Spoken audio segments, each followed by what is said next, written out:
Welcome to the deep dive. We're jumping straight into something really fascinating today. It shapes your world every single day, often without you even noticing it. We're talking about the psychology of persuasion. Right. How we're influenced, how decisions get made. It's the subtle art, you could say, or maybe science, of how one person influences another, changing an attitude, a belief, sometimes an action.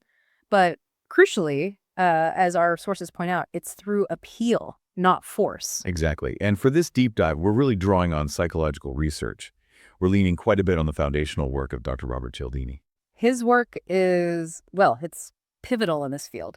Our mission here really is to unpack these core principles of influence so you can spot them in action, whether it's like advertising or politics. Or even just trying to convince a friend where to grab dinner, it's everywhere. Yeah. The goal isn't just knowing that you're being influenced, but understanding how. Makes you a much sharper thinker about all the messages flying around. Absolutely, a more critical thinker. Okay, so let's unpack this. The sources, Cialdini especially, break down this complex process. How does this appeal actually get someone to say yes? Well, Cialdini identified 6 sort of key principles. Think of them as psychological shortcuts our brains love to use. We bump into them constantly. Shortcuts, okay. What's the first one? First up is reciprocity. This taps into a really deep social rule.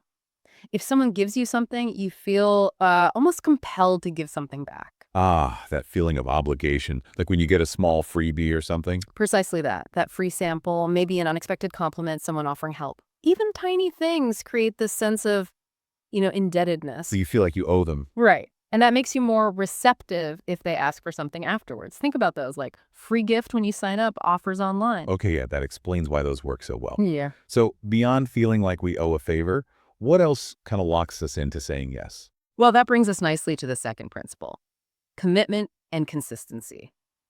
This one's fascinating.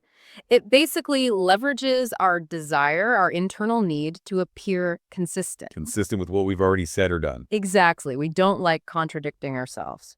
So if someone can get you to make a small initial commitment, maybe sign a petition, agree to a tiny request first, even just state an opinion out loud, you're much more likely to agree to larger related requests later. You want to stay consistent with that first step. Lots of apps use this in their onboarding, Yeah. Get you to do one small, easy thing first. Right. Using that little step to build momentum. Yeah. Okay, what's next on the list? Next is social proof. This one is incredibly powerful, especially when we're unsure about something. So we look to see what everyone else is doing. Exactly. We look to others to figure out what's correct or popular or just the right way to behave. Think reviews, testimonials, trending topics, follower counts. The wisdom of the crowd's idea. Pretty much. It all signals, hey, other people like this or do this, so it must be good. It's why a restaurant with a line outside seems more appealing, or you click on that article with tons of shares. We kind of outsource the decision to the group sometimes. Yeah, you see that constantly online. Okay, that's 3. Principle number 4. Number 4 is authority. We're basically conditioned from when we're kids, really, to respect and follow authority figures. So if a message comes from someone who seems like an expert. Or just credible or in charge somehow, yeah. We're much more likely to just accept it, be persuaded by it, like taking advice from a doctor without question or, believing someone just because they're wearing a uniform. We tend to defer.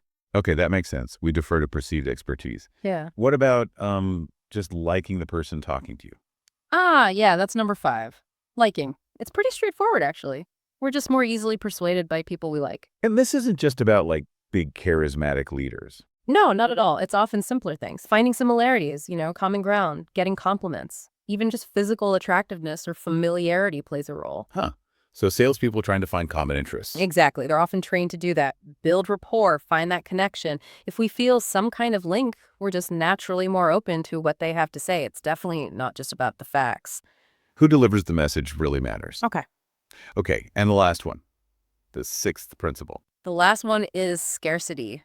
This taps into our fundamental dislike of losing out on things, loss aversion. The limited time offer kind of thing. Precisely. Or only 3 left in stock. When something seems limited, either in quantity or time, it instantly feels more valuable, more desirable. It creates this urgency. FOMO, basically. Yeah. Fear of missing out. Exactly. That fear pushes us to act faster, often maybe less rationally than we normally would. So we've got these 6 principles: reciprocity, commitment and consistency, social proof, authority, liking, scarcity. Hmm. But the sources also stress it's not purely logical, right? Oh, absolutely not. Emotion is critical. These principles provide the framework, you could say, but emotion is often the fuel that makes them work. How so? Well, messages that tap into our feelings, hope, fear, maybe joy, even anger, they're just far more memorable, more motivating. A powerful story often hits harder than just, dry data. You can really see how these principles, especially when you add that emotional layer, become powerful tools.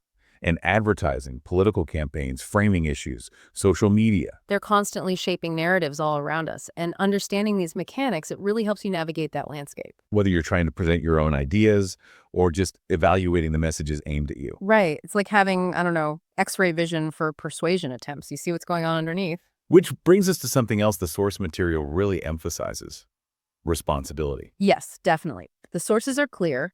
Influence is a powerful tool, but using it ethically is paramount.